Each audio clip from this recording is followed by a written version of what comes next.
함께 봉독했던 말씀 중심으로 칭찬받는 백부장의 믿음, 이런 제목으로 은혜의 말씀을 나누겠습니다.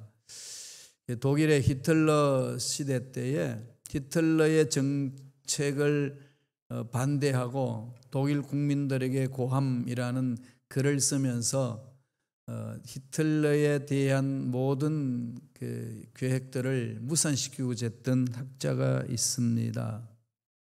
바로 본헤프라는 분이죠. 히틀러의 정권을 완전히 전복하기 위하여서 독일에서 추방당해서 미국에서 뉴욕에 있는 유니온 신학대학에서 1년간 교수하시다가 다시 독일로 들어가서 독일을 새롭게 개혁해야 된다는 차원에서 고백교회 공동체 그렇게 만들어 갔습니다. 그분이 쓴 책이 있어요. 나를 따르라. 아주 유명한 책입니다. 기회 있으면 한번 읽어보시기 바랍니다. 나를 따르라. 주님이 하신 말씀을 이젠 해석을 해서 지은 책입니다. 그 내용에 이런 말을 했어요.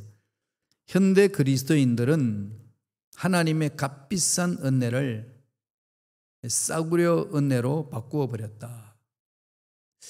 하나님이 어마어마한 대가를 지불하고 독생자 예수를 십자가에 못 박기까지 하면서 우리를 살려주신 엄청난 대가를 지불했는데 그 은혜를 체험하는 자들의 삶은 하찮은 것으로 전락시켜 버렸다는 거죠. 정말로 감격해서 받은 그 은혜를 감격하며 감사하며 그 일에 헌신하는 자가 아니라 그저 자기 생각이 자기 말에 끌려다니면서 그 은혜를 잊어버리는 삶에 대해서 지적하는 겁니다. 하나님이 주신 이 은혜는 정말 어마어마한 대가를 지불하고 주신 거죠. 돈으로 계산할 수 없습니다. 이런 은혜에 대해서 감격과 감사는 그냥 무시해버리는 거죠. 참 이런 모습이 실로 안타까울 수밖에 없습니다. 또 하나님과의 만남의 관계를 믿음을 통해서 이렇게 허락하지 않습니까? 하나님과 우리 관계는 믿음이죠. 신뢰 관계죠. 신뢰. 그래서 히브리서 11장 6절에 보면은 믿음이 없이는 하나님을 기쁘시게 못한다 했습니다. 하나님을 기쁘시게 하는 믿음이 있어야 된다는 거죠. 하나님을 기쁘시게 하는 믿음이 뭘까요? 오늘 본문 백부장 얘기가 나오는데 그 백부장이라는 사람이 한 주님을 기쁘시게 하는 믿음을 가졌다고 성서는 강조하고 있습니다. 주님께 칭찬받는 믿음 중요하죠. 우리 학생들도 학교에서 공부할 때 선생님한테 칭찬받는 학생, 선생님한테 꾸지람 듣는 학생 이렇게 구분이 되잖아요. 칭찬 듣는 학생 모범적인 거죠. 주님께 칭찬 듣는 믿음을 가진 자 어떤 자일까요? 감동이 되는 거죠. 감동을 받습니다. 주님은 그것도 구체적으로 말씀을 하셔요. 여러분 믿음은 어떤 믿음이라고 생각하시나요? 하나님이 기뻐하시는 믿음인가요? 아니면 그냥 형식의 명목상 믿습니다 하고 나아가는 믿음인가요? 자기 기대치 말고 나는 이런 믿음을 가졌으면 좋겠습니다 그거 말고 지금 내 실생활의 신앙생활 중에 내 믿음은 주님이 보시기에 어떤 믿음일까 한번 돌아봤으면 좋겠습니다. 마태복음 8장 10절에 주님은 이런 말씀을 하십니다. 다 같이 한번 읽겠습니다. 예수께서 들으시고 놀랍게 여겨 따르는 자들에게 이르시되 내가 진실로 너희에게 이르노니 이스라엘 중 아무에게서도 이만한 믿음을 보지 못하였노라. 백부장, 로마 시대 백부장은 이 군대의 조직 시스템에 있는 캡틴이잖아요. 100명을 군사를 다스리고 있는 캡틴입니다. 이 사람이 그 종이 있는데 하인이 중풍병에 걸렸습니다. 죽어가고 있어요. 고쳐달라고 주님 앞에 왔는데 고쳐줄게 주님이 그러니까 주님 우리 집에까지 올 필요 없습니다. 말씀하시옵소서.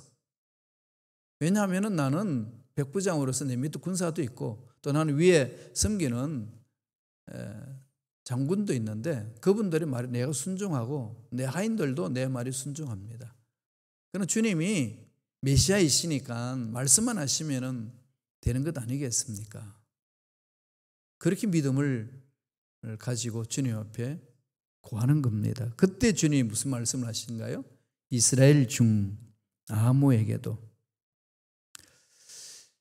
이방인 가운데에서도 이렇게 믿음을 가지고 달려드는데 하나님 선택받은 유대인들 중에서도 이만한 믿음을 보지 못했다. 그렇습니다. 그러니까 엄청난 이 칭찬받는 믿음이지요. 백부장은 칭찬받는 믿음을 소유를 했어요. 이 말씀을 통해서 저와 여러분들이 신앙생활을 어떻게 해야 될 것인지 가르쳐 주는 거죠. 신앙생활의 핵심이 뭐겠어요? 백부장이 잘 보여준 거죠. 어떤 신앙인의 삶을 살았나요? 우리에게 근면하는 거죠. 첫째로 긍휼히 여기는 마음을 가진 자죠. 우리가 긍휼함을 입었기 때문에 그 긍휼함이 나한테도 미치고 이웃에게도 미치는 겁니다. 하나님이 우리를 긍휼히 여기지 아니하시면 이 자리까지 있을 수 없지 않겠어요? 긍휼은 없고 심판만 있으면 어느 누가 여기서 예배를 드릴 수 있겠습니까? 그냥 인생 끝나는 거 아니겠어요? 하나님의 긍휼하심이 있으니 가능한 거죠. 마태복음 8장 6절 말씀을 다 같이 한번 읽겠습니다. 한 목소리 읽어볼까요? 이르되 주여 내 하인이 중풍병으로 집에 누워 몹시 괴로워하나이다. 하인이 중풍병에 누워서 괴로워하는 것을 이 백부장이 지켜보면서 어떤 마음을 가지죠? 긍휼히 여기는 마음을 갖는 거죠. 그 당시 로마 시대의 하인들은요, 그냥 이렇게 도구예요, 도구. 인간으로서 대우를 못 받았습니다. 그냥 일하는 도구, 주인을 섬기는 도구, 그리고 주인이 필요 없으면 버릴 수 있는 도구. 종의 신분의 인격에는 있을 수가 없었습니다. 무시당했던 그런 시대입니다. 그러니까 종이 아파서 죽어가면 그냥 죽도록 내버려 두는 것이 그 당시에 주인들 하는 모습이었습니다. 그런데 백부장은 병든 하인을 보고 인격적으로 대해줬을 뿐만 아니라 그 병에 대해서 심히 안타까워하는 거죠. 이 주종관계인데 주종관계를 허물고 수평관계로 열어줍니다. 열린 마음 아니겠어요? 교회 공동체도 이런 열린 마음이 필요하거든요. 주의 종 목사님과 우리 평신도인 성도님들과의 관계는 주종관계가 아닙니다. 그냥 수평관계예요. 너무 충격적인가요? 수평관계예요. 우리는 다 하나님 자녀예요. 저도 하나님의 자녀고 여러분도 하나님의 자녀예요. 차이는 뭘까요? 자녀인데 목사로서 부르심을 받아서 교회 공동체의 일을 감당하는 하나님의 자녀죠. 하나님의 자녀라는 그 칭호 속에는 모두가 동등합니다. 그래서 제가 바깥에 나가면 외국인 목사님 만나면은 패스터 킴이라고 그러지 않아요. 뭐라고 그럴까요? 브로더 킴이죠. 형제요. 자매요. 시스터, 형제. 그러지 않아요. 이게 한 하나님을 모시고 있는 예수 가족 공동체라는 거지요. 예수 가족 공동체는 서로 이렇게 열려있고 평등하잖아요. 그래서 그 속에는 뭐가 있을까요? 존중함이 있고 서로 섬겨줌이 있고 나와 너의 만남 속에 인격적으로 서로 대해주는 것이 있는 거죠. 이게 하나님이 원하시는 것이고 하나님이 삼위일체 하나님으로서 존재하시는 방법 아니겠어요? 아버지는 아들을 영화롭게 하고 아들은 아버지를 영화롭게 하고 성령 안에서 모두가 하나가 되게 서로 섬겨주고 서로 세워주고 서로 사랑하고 서로 높이고 서로 위로하는 분이 삼위일체 하나님이십니다. 우리는 그 하나님을 믿어요. 아버지로. 그러면 우리는 어떻게 될까요? 우리들도 그렇게 닮아가야 되는 거죠. 그러니까 하나님을 닮아간다고 그러면서 우리들끼리 서로 의견이 다르다고 다투고 싸우고 물고 뜯고 쪼개지고 상처받고 나가고 이러면 하나님이 슬퍼하시지 않겠어요? 자식들이 싸워서 서로 찢어지고 얼굴도 보지 않으면 그런 자식을 둔 부모 마음은 어떨까요? 나를 잘 사랑하고 섬겨주는 그 자식만 내 자식이라고 생각하고 그렇지 않는 자식이 잘라버릴 수 있을까요? 부모님은 그럴 수 없습니다.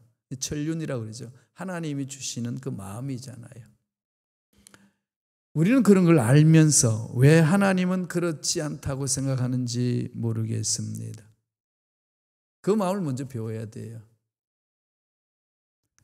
하나님께서 우리에게 주신 마음은 우리를 긍휼하게 주심으로 우리들도 긍휼함을 체험하는, 불쌍히 여기는 마음이에요. 안타까워하는 마음. 이 백부장 마음을 보세요. 하인을 대하는데 너무 이렇게 안타까워하는 거잖아요. 어떻게 하면 돌봐줄까? 어떻게 하면 낫게 할까? 자기 식구처럼 그렇게 섬겨줍니다. 그런 중에 메시아가 유대인 지역을 다니시면서 말씀을 전하는 예수님이 메시아임을 듣게 됩니다. 가버나움에 있는 이 백부장 마음에는 누구보다도 메시아를 기다렸겠죠. 왜냐하면 메시아가 손을 얹으면 나으니까 그런 은혜가 이 종에게 임한다면 병이 낫지 않겠는가 기대가 있었겠죠. 그에 대한 그 말씀이 오늘 본문에 나옵니다. 5절 보실까요? 다 같이 읽겠습니다. 8장 5절입니다. 예수께서 가버나움에 들어가시니 한 백부장이 나와 간구하여, 그러잖아요. 간구하여 하나님 앞에 요청하는 것. 기도는 이제 하나님의 뜻 안에서 간구가 있는 거죠. 기도와 간구 이렇게 짝을 맺죠. 간구합니다. 제일 먼저 뛰어나와서 예수님을 환영하면서 간구한 사람이 백부장입니다. 이게 지금 이 백부장에게는 두 가지 장애가 있어요. 어떤 장애 있을까요? 자신이 이방인이기 때문에 백부장이잖아요. 장교 신분이지 않습니까? 그러니까 자기 위치를 지켜야 돼요. 품위를 지켜야 됩니다.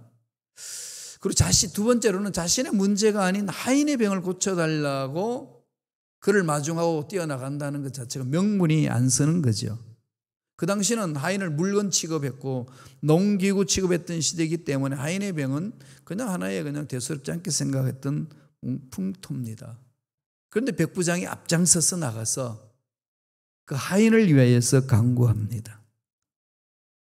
이러한 상황 속에서 우리가 그 백부장의 마음이 어떤 마음인지, 주님으로부터 칭찬 듣는 백부장의 심성이, 그 다음에 그 심성을 가진 믿음은 어떤 믿음인지 우리는 이 말씀을 통해서 충분히 해석할 수 있습니다. 예수님을 전혀 만나본 적도 없고 소문만 들었던 그 백부장이 소자 하나에게도 소리하지 아니하고 섬겨주고 메시아됨을 드러내는 것을 소문으로 듣고 그냥 그대로 순종합니다. 이건 의무감이 아니라 백부장은 뭐가 있는 거죠? 종을 사랑하는 마음이죠. 긍휼히 여기는 마음이지 않습니까? 사람과 사람과의 만남은 이런 진정성이 있는 거죠. 그냥 입술로서는 사랑한다, 건강해라, 잘 먹고 잘 살라 그러고 이런 상황이 있으면 네가 알아서 해. 내 핑계치는 것이 아니라 마음을 같이 하면서 아파해 주는 거죠. 백부장에는 그런 마음을 가진 자의 믿음을 가진, 그런 자로서 믿음을 가진, 그래야 주님께 칭찬받는 일꾼이었습니다. 긍휼히 여긴다는 것. 저와 여러분들이 신앙생활하면서 이건 늘 마음에 새겨야 돼요. 하나님 나를 긍휼히 여겨 주셨다는 것. 긍휼. 하나님의 긍휼 없이는 살 수 없습니다. 따라서 내가 내 자신에 대해서 그런 긍휼을 베풀어야 돼요. 하나님을 만나면 내가 누군지를 알고, 내가 누군지를 알면 내가 해야 될 일을, 무슨 일을 해야 될지를 알기 때문에 내가 어떤 상황에 있든지 내가 나를 공격하지 않습니다. 나는 나를 사랑해야 되는 거죠. 그 사랑은 어디서 오나요? 하나님 사랑으로 오는 거죠. 내가 나를 긍휼히 여기고 긍휼히 여긴 만큼 남을 긍휼히 여길 수 있습니다. 목사님 내 코가 석자인데 곧 나와 하나님 관계가 해결되지 않으면 마음은 좁아지죠. 넉넉함이 없습니다. 어떤 물질의 넉넉함, 어떤 위치의 넉넉함, 자기 바른대로 일이 되는 것에 대한 넉넉함, 그런 차원이 아닌 것을 뛰어넘는 넉넉함, 예수님 때문에 만족할 수 있는 넉넉함, 진정한 신앙인의 모습이죠. 긍휼히 여기는 마음. 이미 그 마음을 주님 보시는 것 아니겠어요? 종을 위해서 백부장이 간구를 하고 있습니다. 그 문화를 완전히 깨버리는 거 아니겠어요? 그 당시의 문화의 관습과 습관들을 다 뒤엎어버리는 백부장의 행위입니다. 주님은 그걸 깨뚫어 보시는 거죠. 이 말씀을 통해서 우리에게 강조하는 것은 우리들도 서로 어떻게 하라고요? 네, 긍휼히 여기는 마음. 정말 긍휼함을 배워야 돼요. 체험해야 돼요. 두 번째, 어떻게 하라는 거죠? 백부장은 겸손한 자죠. 겸손하라는 겁니다. 겸손한 사람이었습니다. 이방인이잖아요. 백부장이잖아요. 근데 또 종의 문제를 들고 와서 이룰 수 있을까요? 이거 그냥 슬렁 넘어갈 수도 있는데 말씀을 깊이 묵상해 보세요. 불가능합니다. 그 시대의 가치관을 깨야만 이렇게 할 수 있는 거예요. 그 시대에 다른 사람이 하는 것처럼 하면 이게 못합니다. 말도 안 되는 얘기죠. 채통이 안 서는 거죠. 채통이. 백부장이 되어가지고 그것도 자기 식구 문제도 아니고 자기 군사들의 다스리는 군사 문제도 아니고 그냥 도구로 취급하는 거 종의 문제인데 종이 병들어 죽는 것 그럼 죽으면 죽는 거지. 그게 무슨 백부장이 나서서 앞장서서 나가서 할 일이냐 이거지 않습니까? 그런데 그걸 깨버리는 거죠. 이게 주님 앞에 주님 그 마음을 그대로 보시는 거 아니겠어요? 저와 여러분들이 어떤 위치에 있든 어떤 상황에 있든 어떤 사람을 만나든지 어떤 마음으로 만나는지는 눈에 보이지 않으시는 하나님이 지켜보고 계시는 거죠. 그 하나님을 신뢰하지 못하면 그 마음 다 잊어버립니다. 안 보니까. 그러면은 하나님을 기쁘시게 하는 믿음을 가질 수가 없는 거지요. 겸손하게 하나님의 사랑을 사모하고 하나님 은혜를 사모하고 나도 그렇게 가겠다는 그 마음인데 구체적으로 백부장의 겸손이 무엇인지를 8절에서 보여줍니다. 다 같이 읽어볼까요? 8장 8절입니다. 한 목소리를 읽겠습니다. 백부장이 대답하여 이르되 주여 내 집에 들어오심을 나는 감당하지 못하겠사오니 다만 말씀만 하옵소서. 그러면 내 하인이 낫게 사옵나이다. 이게 지금 백부장이 고백하는 내용은 주님이 먼저 말씀하신 것에 대한 고백이죠. 간구합니다. 병을 고쳐달라고. 그랬더니 주님 뭐라고 그러죠? 그냥 선포하셔요. 내가 가서 고쳐주리라. 주님이 이렇게 선뜻 나서는 이유가 뭐겠어요? 수르보니게 여인한테 왜 딸이 그냥 귀신 들려 죽어가고 있는데 막 딸 고쳐달라고 그랬더니 그것도 보지도 않았어요. 그죠? 제자들이 그냥 하도 답답해. 주님 한 말씀 하십시오. 그랬더니 야 우리는 이방인한테 안 간다. 그리고 걔들한테는 음식을 던지는 거 아니다. 그랬어요. 그랬더니 그 여인이 뭐라고 고백합니까? 걔들도 주인 사이에서 떨어지는 부스러기 먹습니다. 신앙 고백을 끄집어내기 위해 주님이 그렇게 하셨잖아요. 그 반면에 이방인 이 백부장한테는 내가 고쳐줄게 그럽니다. 이게 뭔가 이렇게 좀 주님이 이렇게 차별을 두는 건가요? 그 상황에 맞게 말씀하는 거죠. 이미 백부장의 마음을 주님 깨뚫습니다. 이미 자세가 된 거죠. 하인을 위하여 중풍병에 걸려서 죽어가는 하인을 위하여 백부장의 위치에서 무릎을 꿇고 간구합니다. 두말 필요할 필요 없다는 거죠. 주님은 당장 선포합니다. 내가 가서 고쳐주리라. 그랬더니 백부장이 뭐라고 그러죠? 무슨 말씀입니까? 우리 집에 들어오시는 거 감당 못하겠습니다. 말씀만 하십시오. 나도 부리는 군사들이 있는데 내가 말 한마디만 하면 따릅니다. 종들도 따르고요. 나도 윗사람이 뭘 말하면 그대로 순종합니다. 주님은 충분히 그럴 수 있는 분 아니겠습니까? 그렇게 반응하는 거죠. 그냥 당장 달려가서 어서 오시옵소서 막 이렇게 이게 일반적인 상식이죠. 그죠? 지금 상식이 다 깨집니다. 말씀만 하시면 됩니다. 그런 거죠. 그러니까 물론 그 당시에 문화는 주인은 하인의 방에 들어가지 않습니다. 만약에 들어온다는 할지라도 감당할 수 없다는 그러한 상황이기 때문에 어떻게 주님을 모시겠습니까? 그런 마음이죠. 나는 정말 종인데 어떻게 주인이 우리 종 집에 제 집에 들어올 수 있습니까? 이 말은 겸손하게 자기를 낮추는 거죠. 이 마음이 정말 우리 그리스도인들에게 필요해요. 특별히 이민교회에서 이런 마음을 갖는 게 정말 필요합니다. 우린 많이 지쳐 있죠, 그죠? 미국 땅에서 살다 보니까 많이 지쳐 있어요. 주류 사회에 들어가지도 못하고 늘 변두리 같고 우리 땅인데 나는 미국 시민인데도 불구하고 자꾸 변두리 같이 느껴지는 이유는 뭘까요? 그러시죠. 물론 저는 영주권자라서 아직 그냥 그 시민권자라서 당당함은 없는데 영주권자로 투표만 안 할 뿐이지 다 권리가 있잖아요. 근데 변두리 같은 이유. 이런 걸 많이 느끼죠. 많은 이민자들이 느끼는 부분입니다. 그리고 또 인종차별이 심하다가 보니까 거기에서 무시당하고 난 이후부터는 참 그게 마음의 상처들이 많죠. 트라우마가 많습니다. 이러다가 보니까 마음이 자꾸 좁아지죠. 많이 좁아져요. 좁아지고 여유도 없어지고 아등바등하고 아무 일도 아닌데 짜증이 나고 막 이렇게 화가 막 순간에 팍 폭발해 버릴 것만 같은 그런 상황에 놓여 있기도 하고 어렵잖아요. 이럴 때에 우주 만물을 창조하신 하나님을 나의 아버지라고 믿고 살아가는 저와 여러분 마음에는 하나님으로 인하여서 여유가 있는 것, 하나님으로 인하여서 기쁨이 있는 것, 하나님으로 인하여서 만족함이 있는 것, 이게 하나님의 자녀들의 모습 아니겠습니까? 그러면은요, 나는 나대로 사는 거죠. 이게 그냥 아집이 빠져 사는 게 아니라 하나님이 나를 통해 사실 일이 있다는 정체성이 분명하죠. 나의 아이덴티티가 분명하니까 그렇게 사는 거예요. 비교하지 않고. 그렇죠. 사람이 막 행복하게 살다가 한순간에 비교하면은 그냥 낭떠러지 떨어지죠.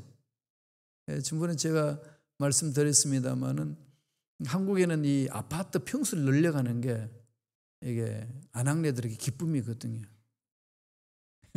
그럼요. 그리고 또 재산 증식도 되고 한국은 아무리 저축하고 돈을 모아도요. 한국은 지금 그래요. 아파트 값이 1년, 2년, 3년 만에 올라가는 그 값을 정기 적금이나 펀드로 따라가지를 못합니다. 한 예를 들어서 교사 생활 10년을 해가지고 꼬박꼬박 모아서 1억을 모았어요. 그런데 이번에 이 아파트 당첨이 돼가지고 아파트를 이 융자를 끼고 이렇게 샀는데 사고 나서 6개월 후에 그게 3억짜리인데 7억으로 뛰었어요. 그래서 이 교사가 충격을 먹은 거예요. 한 10년을 모았는데도 그런데 이 아파트 하나에 그렇게 달려줄 수 있냐는 거죠. 그런 건데 아까 평수를 늘리잖아요. 24평 겨우겨우 만들었어요. 그래서 살고 있는데 이게 아파트 돼가지고 34평짜리를 이렇게 겨우 마련했습니다. 너무 기뻐가지고 그러면 기쁘면 뭐하죠? 전화통 들죠, 그죠? 전화통 들고 누구한테 전화할까요? 동창생들한테 그냥 아줌마들 다 전화하잖아요. 그냥 30분 전화 끊고 나서 또 끊으면서 뭐라고 그러죠? 우리 만나서 이야기하자. 또 실컷 이야기 나놓고도 그 할 말이 그리 많습니다. 그렇게 자랑하니까 막 동창들이 야 잘했다, 야, 축하한다, 얼마나 좋겠냐, 막 너무 기분이 좋은 거죠. 그래서 다 이제 기분 좋게 저녁도 먹고 커피 한잔 마시는데 딱 한 친구가 생각이 나요. 그 친구가 내가 전화를 안 했네. 그래서 전화를 했더니 그 친구가 또 됐습니다. 난 34평 내 아파트 구했어. 그랬더니 야 축하한다 이렇게 나와야 되는데 이제 34평이야. 50평은 해야지. 그 한순간에 하루 종일 기분 좋았던 것이 곤두박질 치는 거죠. 곤두박질 치면서 공격이 어디로 갈까요? 남편은 들어가는 거죠. 이 화상은 도대체 어떻게 했길래 여태껏 그거는 못 부려주고 이랬냐. 하루 종일 기분 좋았던 그 마음이 전화 한 통을 인해서 녹아버립니다. 비교할 때 오는 거거든요. 나의 아이덴티티가 비교 대상이 아니고 하나님과의 나와의 관계잖아요. 정말 우리가 그 마음을 이 미국 땅에 살면서 가져야 합니다. 겸손한 마음이죠. 사도 바울은 이렇게 이야기했어요. 고린도전서 15장 9절의 말씀에 이렇게 합니다. 다 같이 읽어볼까요? 나는 사도 중에 지극히 작은 자라 내가 하나님의 고혜를 핍박하였으므로 사도라 칭함을 받기에 감당치 못할 자로다. 사도 중에 지극히 작은, 자기 유대인으로 있을 때에 예수 믿는 사람을 다 핍박하고 감옥에 넣고 죽이고 막 그랬잖아요. 몰랐으니까. 왜 몰랐죠? 유대인들의 신앙 고백이잖아요. 십계명. 나 외엔 다른 신을 두르지 말라. 우상을 섬기지 말라. 내 이름을 망령되이 끌지 말라. 그런데 예수님은 그리스도라고 고백합니다. 초대교회 신앙 고백이 그러죠. 예수님은 그리스도의 말은 메시아입니다. 구원자입니다. 하나님입니다. 고백하는 거거든요. 팔레스타인에 살았던 예수를 보고 하나님이라고 고백하니까 십계명 1, 2, 3 세 가지 계명이 다 걸리는 거죠. 그러니까 유대인은 그 소리 듣는 것만으로도 불경스러운 일입니다. 그러니까 그걸 말하는 자를 잡아서 죽여야 되는 거예요. 그래야만이 유대인으로서 올바로 사는 삶이고 신앙인입니다. 그러니까 잡아서 감옥에 집어넣을 달리다가 다메섹 도상에서 예수를 만나고 보니 초대교회 신앙 고백했던 그들이 진짜구나. 와, 메시아로 오셨구나. 180도로 뒤집어집니다. 그리고 나서 한순간도 이 세상에 한눈 팔지 않고 하나님께만 집중합니다. 하나님 한 분만으로 만족하겠습니다. 주님만이 내 인생의 전부입니다. 고백하며 살았어요. 그래서 고린도 교인들에게 편지 보낼 때 나는 사도 중에 지극히 작은 자라. 정말로 그냥 말로 표현할 수 없는 죄악을 범했다는 거죠. 나중에는요, 자기의 알지 못하는 그 교만과 그 자기 속에 실존 속에 처박혀 있는 그 안타까움을 이렇게 고백해요. 로마서 7장 24절에 어허라 나는 공한 사람이로다. 사망의 몸에서 누가 나를 건져내라. 감당 못하는 거죠. 자기 죄성이 자기를 그렇게 끌고 다닌다는 사실. 자기 있는 걸 그대로 다 털어놓잖아요. 겸손한 사람. 하나님께 쓰임받는 자죠. 백부장의 믿음은요, 칭찬받는 믿음은 이렇게 겸손했어요. 하나님 앞에 겸손하게 가는 겁니다. 야고보서 4장 6절에 그러므로 일러서되 사람이 교만한 자를 하나님이 교만한 자를 물리치시고 겸손한 자에게 은혜를 주신다 하였느니라. 교만함은 뭐죠? 하나님을 거부하는 거거든요. 내 힘으로 살겠다는 거잖아요. 왜 기도하지 않지요? 시간이 없어서 바빠서 기도할 줄 몰라서 그런가요? 아닙니다. 교만해서 기도 안 하는 거예요. 기도하지 않는 자는 교만한 자입니다. 내 혼자 살 수 있다고 생각하는 거예요. 뭐 그렇게 살아도 되니까, 된다고 생각했으니까, 또 살아왔으니까 착각하는 거죠. 교만한 자는 기도하지 않습니다. 꼭 가슴에 새기세요. 내가 목사님 가진 게 있습니까? 뭐라고 날 보고 교만하다고 그럽니까? 그런데 그건 악한 영들의 속임수예요. 넘어가지 마세요. 겸손한 자는 나 있는 모습 그대로 하나님 앞에 갑니다. 무릎을 꿇습니다. 마지막 세 번째로 칭찬받은 믿음, 어떤 믿음이죠? 예수님의 능력을 절대적으로 믿는 거죠. 아무리 세상이 뒤집혀져도, 아무리 세상이 할 수 없다고 그래도, 내 경험도 주위 모든 사람도 할 수 없음이라고 평가를 내려도 주님이 만지시면 됩니다. 주님이 쓰시면 됩니다. 그걸 믿는 거죠. 지금 이 상황 속에 우리 절대절망의 위기 속에 많이 있잖아요. 절체절명의 위기 같은 걸 느끼지요. 도저히 내 힘은 할 수 없습니다라고 하는 상황들 있지 않습니까? 이럴 때 어떻게 해야 되겠어요? 신뢰하는 거죠. 어느 정도 신뢰해야 됩니까? 백부장의 모습을 보실까요?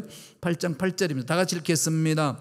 백부장이 대답하여 이르되 주여 내 집에 들어오심을 나는 감당하지 못하겠사오니 다만 말씀으로만 하옵소서. 그러면 내 하인이 낫게 싸움나이다.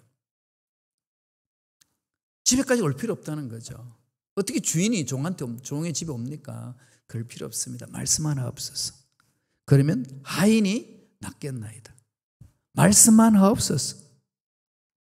이런 믿음이 어디서 왔을까요? 신뢰죠, 그죠? 신뢰. 평상시 하나님의 메시지를, 말씀을 듣고 마음에 쌓여 있는 신뢰죠. 이 신뢰 속에는 무슨 문제든지 문제없이 신뢰는 그분에게 구할 수가 있는 거죠. 우리 인생을 100% 하나님께 맡기지 못하는 이유는 뭘까요? 하나님을 잘 모르니까 못 맡겨요. 예수님을 내 인생 전체를 예수님께 다 맡기지 못하는 이유는 예수님이 어떻게 하는지 모르니까, 예수님 잘 몰라서 그러죠. 자녀를 키우는 부모들 마음이 그래요. 부모님들의 마음이 다 주님께 맡깁니다. 그러면 돌아서면 불안해요. 얘를 뽑아가지고 저 아프리카 오지 갖다 놓고 선교시키면 어떡하지? 그러지 않나요? 많은 분이 그런 고백하더라고요. 솔직한 고백이에요. 그런데 그건 하나님을 모르니까 그런 거예요. 우리 하나님은 심술쟁이가 아닙니다. 내 행복 뺏어가고 자녀 행복 뺏어가고 내 앞길에 험악하게만 만들고 그런 분 아니에요. 좋으신 분이에요. 좋으신 분은 자녀들을 신뢰하는 그 사람을 책임져 줍니다. 예수님도 이런 말씀을 하죠. 8장 11절 보실까요?